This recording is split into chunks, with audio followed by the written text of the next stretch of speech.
यतिखेर भने हामीसँग मैले अघि पनि यहाँलाई जानकारी गराइसकेको छु वर्षको सर्वोत्कृष्ट खेलाडीको अवार्ड लगातार दोस्रो पटक जित्न सफल हुनुभएको छ स्टार कराते खेलाडी हामीसँग हुनुहुन्छ एरिका धेरै बधाई छ थ्याङ्क यू सो मच दिदी अघि हामीले सुन्यौँ पनि तपाईँलाई होइन तपाईँको जुन त्यो स्पिच थियो त्यसमा चाहिँ यस्तो किसिमको अवार्डले पहिला पनि तपाईँलाई मोटिभेट गर्यो अहिले पनि मोटिभेट गर्छ भनेर भन्नुभएको छ फेरि एकचोटि हामीलाई हेरिरहनु भएको दर्शकलाई चाहिँ यो अवार्ड तपाईँको यो स्पोर्ट्स करियरमा चाहिँ के अर्थ राख्छ बताइदिनुहोस् म एज अ प्लेयर मलाई मात्र होइन सबै प्लेयर्सहरूलाई चाहिँ यो अवार्डले चाहिँ एउटा छुट्टै खालको मोटिभेसन दिन्छ किनकि यो अवार्डले यो अवार्ड सेरेमोनी एनएनआइपिएले गर्नुभएको यो अवार्ड सेरेमोनीले चाहिँ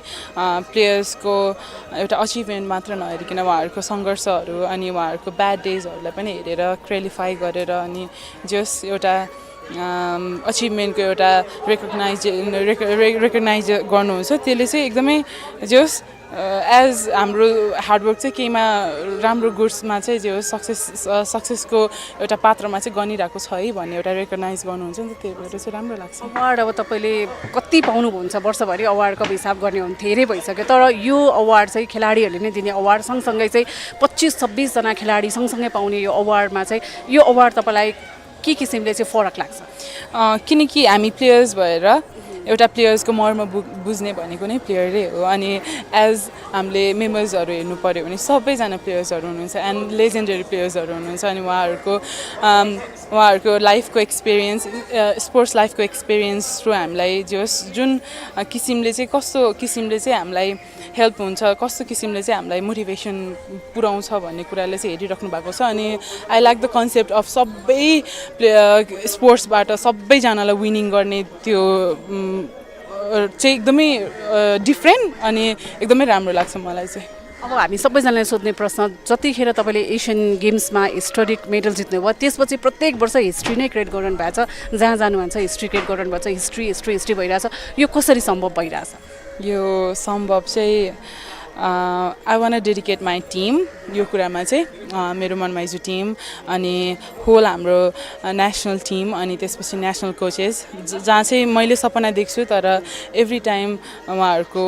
हार्डवर्क पनि उत्तिकै मेहनत हुन्छ फ्रन्ट लाइनमा म बस्दाखेरि पनि पछाडि चाहिँ उहाँहरू हुनुहुन्छ अनि special thank you to national coaches Kushal Shrestha मन्डे गुरु अनि नेसनल होल टिम अनि त्यसपछि हाम्रो Manmaiju team it's an fruitful journey with you guys अनि अझै फ्युचरमा अझै मेहनत गर्नु छ अझै ल्याउनु छ इट्स नट द एन्ड अनि त्यही अहिले चाहिँ यो भिडियोबाट सानो थ्याङ्क यू अनि होपफुली अझै फ्युचरमा अझै बयान गर्न पाऊँ वाट नेक्स्ट के छ तपाईँको अबको टार्गेट अबको प्रोजेक्ट के छ अबको टार्गेटहरू त अभियसली 19th एसियन गेम पछि नै हाम्रो 20th एसियन गेम्सको मिसनहरू सुरु भइसकेको थियो त्यो चाहिँ हाम्रो एकदमै नेसनले हेरेको एकदमै आइकनको रूपमा चाहिँ त्यहाँ 20th एसियन गेम छ अनि आइसक्यो पनि त्यो एकदमै त्यसको लागि हामी सबैजना रेडी छौँ अनि रिसेन्टली चाहिँ म अहिले अब 4 दिनपछि नै चाइना प्रिमियर लिगको लागि जाँदैछु त्यो चाहिँ अब फर्स्ट मिसन चाहिँ त्यहाँ छ all the best and thank you congratulation thank you so much